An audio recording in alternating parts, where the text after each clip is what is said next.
हम जैव प्रौद्योगिकी जो कि चैप्टर चल रहा था इसका पार्ट 2 देखेंगे। तो यहाँ पर जो हम इसकी परिभाषा उस वीडियो में मैंने परिभाषा जो है उसको समझाया था, तो यहाँ पर ये परिभाषा आपको नोट कर लेनी है। तो यहाँ पर जैसे कि जैव प्रौद्योगिकी में उन तकनीकों का वर्णन मिलता है, तो किन तकनीकों का वर्णन मिलता है मैंने इसके पहले भी बताया आपको, एक बार फिर से देख लेते हैं। जिसमें जीवधारियों या उनसे प्राप्त एंजाइमों, जैसे कि एंजाइम भी मैंने बताए थे, ठीक है। एंजाइमों का उपयोग करते हुए मनुष्य के लिए उपयोगी उत्पाद या प्रोसेस का विकास किया जाता है, ठीक है। तो ये एक इम्पॉर्टेंट डेफिनेशन है, इसको आप लिख सकते हैं। अब आज हम समझेंगे कि एक कोई भी मतलब कि किसी से जीन निकाल के कैसे हम दूसरे में डालते हैं, ये चीज देखेंगे। तो सपोज दैट आप मान लो ये एक कोई जो है जैसे कि ये एक सेल है जिसमें से क्या है, ये जो डीएनए है इसमें कौन सी मतलब जीन बनना है, तो इसमें बीटा जीन बनना है, ठीक है। हमने इसको मतलब मान लिया है कि इसमें बीटा जीन बनना है। और होता क्या है, बीटा जीन अगर इसमें बन रहा है तो इसमें इंसुलिन का निर्माण है, ठीक है। तो ये इंसुलिन बनाता है। अब हमें क्या करना है, इंसुलिन चाहिए इसके लिए, तो हमें जैसे कि इंसुलिन दूसरे के लिए चाहिए, ठीक है। दूसरे किसी भी चीज के लिए चाहिए, जैसे कि आपको शुगर के मरीज है तो उसमें इंसुलिन की आवश्यकता है, तो अगर उसके लिए आपको चाहिए तो अगर किसी से मांगोगे तो वो तो नहीं दे देगा ना।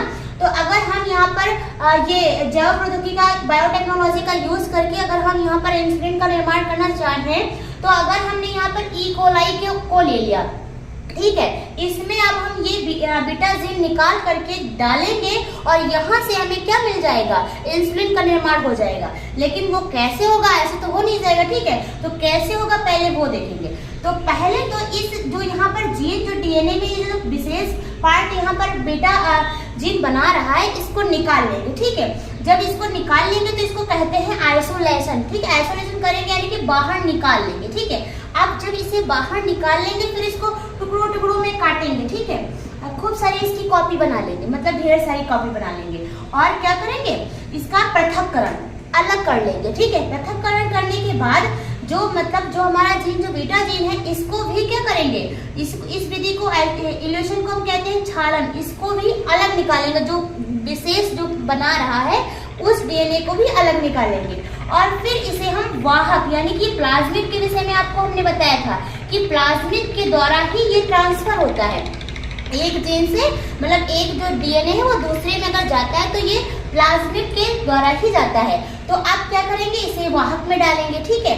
अब वाहक में जो है वांछित डीएनए डालेंगे जिसका हमें यूज करना है, ठीक है। अब जो होस्ट ई कोलाई, हमने ई कोलाई को लिया है मतलब बनाने के लिए, ई कोलाई में डालने के लिए हमें प्लाज्मिड चाहिए, तो हमें मिल गया। तो सपोज समझिए आप, ये वो जीन है और ये प्लाज्मिड है। प्लाज्मिड को भी मतलब उस जगह पे इतना काटेंगे कि हमें डीएनए को फिट कर ले, ठीक है। अब यहाँ पर सपोज हमने काट के फिर ये हमने डीएनए को फिट कर लिया और इसमें इसे डाल दिया। अब हम क्या देखेंगे कि जो बी प्रोटीन है ये वहां पर क्या होगा, बीटा प्रोटीन बनेगा, तो यहाँ पर भी इंसुलिन निर्माण हो जाएगा, है ना। जैसे कि एक एग्जांपल और लेते हैं, एक सुना होगा कहीं कहीं पे जो माँ के दूध में जो प्रोटीन होता है लैक्टोएल्बुमिन, ये क्या होता है, ये प्रोटीन जो है ये माँ के चेन में प्रेजेंट होता है, ठीक है। तो इसको निकाल करके क्या हुआ कि इसे एक रोजी नाम की गाय थी उसमें इसे डाला गया और वहां पर इस प्रोटीन वाला दूध भी निर्माण हो गया।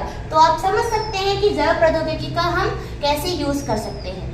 तो चलिए अब मिलते हैं आपको पार्ट 3 में। Bye bye, take care.